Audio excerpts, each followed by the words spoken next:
మొన్న విష్ణు బలవంతం చేస్తే మధ్యాహ్నం టాబ్లెట్ ఒకటి చిన్నది ఉంటే అది ఒకటి వేసుకున్నాను. అది స్లీపింగ్, నిద్రపోవడానికి ఇస్తారు, సహజంగా ఇచ్చేది అది. ఎందుకంటే ఎక్కువ నిద్రపోతే ఏంటంటే యాంగ్జైటీ, ఆందోళన, రకరకాల స్ట్రెస్ ఇవన్నీ తగ్గుతాయి, హ్యాపీగా నిద్రపోతారని అది ఇస్తారు సహజంగా ఎవరికైనా సరే. ఇప్పుడు నేను చెప్పేది ఏంటంటే నాకు ఎలాంటి పిచ్చి లేదు, నేను మంచిగానే ఉన్నాను, మెంటల్లీ స్టేబుల్గానే ఉన్నాను, అన్నిట్లో పర్ఫెక్ట్ ఉన్నాను. అది నువ్వు బంగారు తల్లిలా ఉన్నావమ్మా. నువ్వు ఎక్కడ నీకు అలాంటిది ఉందంటే మేమే కాదు, ఇప్పుడు కొన్ని వేల మంది చూస్తున్నారమ్మా నిన్ను.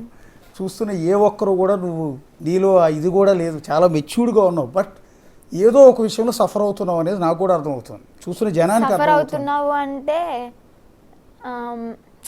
అఘోరమ్మతోనే ఉండాలని నేను అనుకున్నప్పుడు, మీరు గుజరాత్ నుంచి తీసుకొచ్చేది అది ఫస్ట్ టైం అనుకుంటున్నారు, కానీ అంతకుముందు నేను వాళ్ళ ఇంట్లో కూడా ఉన్నాను. అఘోరమ్మతో కలిసి బెల్లంపల్లి వాళ్ళ ఫ్యామిలీ దగ్గరకు కూడా వెళ్ళాం. వాళ్ళ ఫ్యామిలీకి కూడా తెలిసి మేము మ్యారేజ్ చేస్తామని. వాళ్ళు మంచిగా ఓకే ఒకరికొకరు తోడుండన్నమ్మ, నీకు తోడుంటుంది కదా అని చెప్పని దీవించారు. అక్కడ ఉంటే అక్కడ సిగ్నల్స్ ఉండవు, నేను ఫోన్ లిఫ్ట్ చేయాలని చెప్పి విష్ణు అక్కడ బెల్లంపల్లి వాళ్ళ ఇంటి దగ్గరికి వచ్చేసి నన్ను లాక్కెళ్ళాడు. లాక్కెళ్ళిపోయినప్పుడు రైల్వే స్టేషన్లో ఒక వీడియో నేను ఏదో మంత్రా చదువుతున్నట్టు, అది అప్పుడుదే. అది ఫస్ట్. ఈ గుజరాత్కి వెళ్ళింది సెకండ్. నేనేది అది కాదమ్మా. అసలు బేసిక్గా ఏ ఆడపిల్ల అయినా సరే చక్కగా బాగా చదువుకోవాలని ఫస్ట్ ఆఫ్ ఆల్ కోరుకుంటారమ్మా. రెండోది బంగారం లాంటి హస్బెండ్ రావాలి, ఆ హస్బెండ్తో లైఫ్ హ్యాపీగా ఉండాలి. రెండు, బంగారం లాంటి పిల్లలు పుట్టాలి. లైఫ్ ఏంటంటే భర్త, పిల్లోడు, ఇట్లా లైఫ్ హ్యాపీగా ఎలాంటి ఫైనాన్షియల్ ప్రాబ్లమ్స్ లేకుండా సాగిపోవాలి. అప్పుడప్పుడు సరదాగా టూర్లు వెళ్ళాలి. ఇంకా ఏమంటే పిల్లలు పెద్ద అయిన తర్వాత ఆ పిల్లలకి పెళ్లి చేయాలి. ఇది ఏ ఆడపిల్ల అయినా కోరుకునేదమ్మా. హ్యాపీ లైఫ్ కోరుకుంటారు.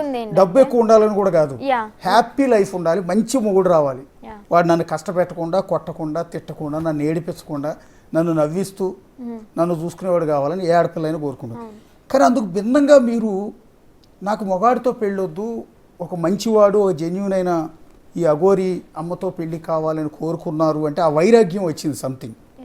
ఇప్పుడు అబ్బాయితో అంటే సెక్స్ మెయిన్ కాదు, అబ్బాయిని పెళ్లి చేసుకో అన్నది మెయిన్ కాదు, ఇక్కడ పిల్లలు పుట్టాలి అనే రూల్ ఏం లేదు, పెంచుకోవచ్చు. మనం ఎవరితో ఉన్నా కానీ హ్యాపీగా వాళ్ళతో ఉండే దాన్ని బట్టి ఉంటుంది, ఎలా బతకాలి అనేది మనం చూస్ చేసుకునే దాన్ని బట్టి ఉంటుంది. నేనేదేమో అది ఓకే, అది నెక్స్ట్ లెవెల్ థింకింగ్ మీది, మీ బ్రాడ్ థింకింగ్, అది తప్పేం లేదు, అది కూడా తప్పేం కాదు, మీ ఆలోచన కూడా కరెక్టే. అలా ఆలోచన మారటానికి ఏదో కారణం ఉంటుందంటున్నా నేను. మీరు అట్లా డెసిషన్ తీసుకుంటారు, మగాన్ని పెళ్లి చేసుకుంటున్నారంటే పెళ్ళి అనేది కేవలం సెక్స్ కోసం మాత్రమే కాదు కదా, లైఫ్లో భాగం అది, అంతే తప్ప. ఎందుకు నా మైండ్ చేంజ్ అయింది అంటే నేను లైఫ్లో చూశాను చాలా, నా ఫ్రెండ్స్నే చూశాను, 2-3 ఓకే లేచిపోయి పెళ్లి చేసుకుని హస్బెండ్తో గొడవ పడి 2-3 నెలలకే చనిపోవడం, లేదా మళ్ళీ సపరేట్ వచ్చేసి ఇంకో పెళ్లి చేసుకోవడం, అలాంటివి నేను నా ఫ్రెండ్స్లోనే చూశాను కాబట్టి ఇలాగ చేయడం జరిగింది. నా థాట్ అనేది అలా నిదానంగా మారిపోవడం జరిగింది. అబ్బాయిని పెళ్లి చేసుకుంటేనే ఇలాగా ఏంటి అని చెప్పని నేను ఇతన్ని ఇష్టపడి పెళ్లి చేసుకోవడం జరిగింది. బిఫోర్ అమ్మా నాన్న సంబంధాలు చూడలేదు మీకు? బిఫోర్ అంటే 2 years బ్యాక్ నాకు ఇంకో గురువు ఉన్నారు తణుకులో. నేను అంతకుముందే అఘోరి దీక్షలో ఉన్నాను. తణుకులో రాజేష్ నాథ్ గురూజీ అని చెప్పి ఉన్నారు. ఆయన దగ్గర గురుమంత్రం ఇచ్చి వదిలేశారు, అంతగా కేర్ తీసుకోవడం, పట్టించుకోవడం అవేం లేవు. తర్వాత సనాతన ధర్మం గురించి ఈమె వీడియోస్ చూసి అవి చూసి కొంచెం ఇన్స్పైర్ అయ్యి ఓకే ఈమె దగ్గరికి సాధనకి వెళ్తే బాగుంటుంది కదా అన్నట్టు ఫస్ట్ అనుకున్నాం. కానీ ఈమె వచ్చిన తర్వాత ఈమెను చూసి, ఈమె మాటలు, ఈమె జెన్యూనిటీ చూసి నాకు లవ్ ఎఫెక్షన్ వచ్చేసింది. తర్వాత ఇద్దరం ఓపెన్ అప్ అయ్యాం, పెళ్లి చేసుకున్నాం, అదంతా అయిపోయింది. ఓకే, ఇక్కడ మెయిన్ ఏంటంటే నాకు ఈ విష్ణుదే కొంచెం చాలా. మీ లైఫ్లో ఒక విలన్ ఉన్నారు అంటే మీ లైఫ్లో హీరో అఘోరి అంతేనా? హీరో అఘోరి, విష్ణు కూడా హీరోనే ఒకప్పుడు, ఇప్పుడు కాదు. ఒకప్పుడు ఉన్నంత ఇదిగా విష్ణు ఇప్పుడు లేడు, ఇప్పుడు మాత్రం విలనే నా లైఫ్లో. హీరో విలన్గా టర్న్ అయ్యాడు. ఎస్. ఇప్పుడు మీ లైఫ్లో ఎవరి వల్ల సఫర్ అవుతున్నాను అంటే, వర్షిని ఎవరి వల్ల సఫర్ అవుతుంది అంటే అది కేవలం విష్ణు వల్లే. అండ్ ఇప్పుడు కొంచెం మా ఫ్యామిలీ వల్ల కూడా, మా ఫ్యామిలీ కూడా తను చెప్పిందే వింటున్నాను. చంపేస్తాం అని చెప్పని రావడం వాళ్ళ నోట్లో నుంచి, అమ్మ నాన్న నోట్లో నుంచి. నా అమ్మ మాట వినకపోతే నేనే లేపేస్తాను నిన్ను. మా మమ్మీ ఈరోజు మార్నింగ్ అన్నారు బస్ స్టాప్లో. ఆమె మాటలు కాదవి. ఓకే తల్లి, కానీ చిన్నప్పటి నుంచి చూస్తున్నాను ఆమె మాటలు ఎలా ఉంటే నాకు తెలుసు, ఆమె మాటలు కాదవి.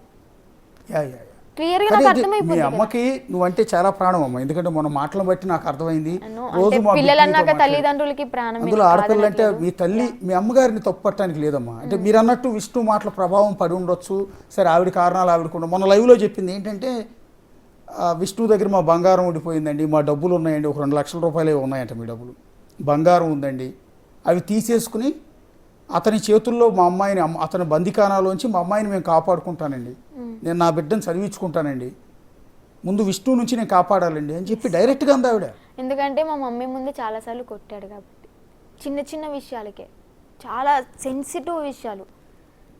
ఎట్లా ఊరుకుందమ్మా మరి ఆవిడ? ఇప్పుడు మీ అమ్మాయినా మీ మా మమ్మీ నాన్న అడ్డుపడేది, వాళ్ళ రక్త సంబంధం. మా మమ్మీ అడ్డుపడేది. మా అమ్మాయిని కొడతావేంటి, నా ముందు అసలు మా అమ్మాయిని కొడతావు నువ్వు ఎవడివి, మా మమ్మీ తిట్టేసింది ఓపెన్ అప్గా. ఆవిడ కూడా తిట్టేవాడా? అది మాట వినకపోతే ఏం చేయాలి అది ఇది అని చెప్పని మీదకి వచ్చేవాడు. మొన్న నాకు తెలిసింది ఏంటంటే మమ్మీ అంత ముందు దాకా మీడియా ముందుకు రాలేదు, నేను వెళ్ళిపోయిన దగ్గర నుంచి సడన్గా వచ్చింది. మా మమ్మీని చూసి ఇవన్నీ వాచిపోవడం వల్ల నేను గమనించాను మా మమ్మీని కొట్టారు. అది తర్వాత నాకు తెలిసింది. మీ మమ్మీని ఎవరు కొట్టారు? హర్ష అన్నయ్య విష్ణు ఇద్దరు కలిపి కొట్టారు. అందుకే మా మమ్మీ నిజాలు ఏం చెప్పలేదు, వాళ్ళకి అనువైనట్టు చెప్పింది. ఈ ఎపిసోడ్లో ఇప్పుడు హర్ష మీ సొంత అన్నయ్యమ్మా? సొంత అన్నయ్యే, కానీ ఫుల్లీ ఇన్ఫ్లుయెన్స్డ్ ఎవరు అంటే హర్ష అన్నయ్య. మీ సొంత. ఇప్పుడు మీ అమ్మకి ఇద్దరు, నువ్వు మీ అన్నయ్య ఇద్దరు అన్నయ్య పుట్టారు. నేను. హర్ష నువ్వు కదా, ఇప్పుడు గుజరాత్ నుంచి మిమ్మల్ని తీసుకురావడానికి హర్ష కూడా వచ్చాడు కదా. వచ్చాడు. ఇప్పుడు హర్ష ముందే నిన్ను పడేసి కొట్టాడు అతను?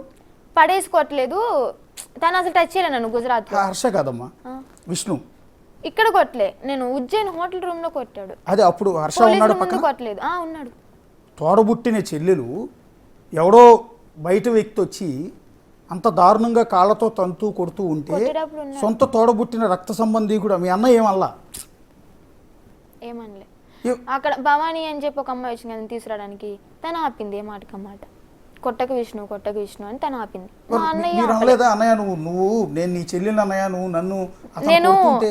ఆర్టీవీలో లైవ్ లో ఉన్నప్పుడే అన్నాను, నువ్వు నా మీద ఇంత నెగిటివ్ గా చెప్పి ఇంత చండాలంగా మాట్లాడావు, నువ్వు సొంత అన్నయ్య అని చెప్పుకోవడానికి నాకే సిగ్గుచేటుగా ఉంది అని చెప్పని లైవ్ లో అనేసా.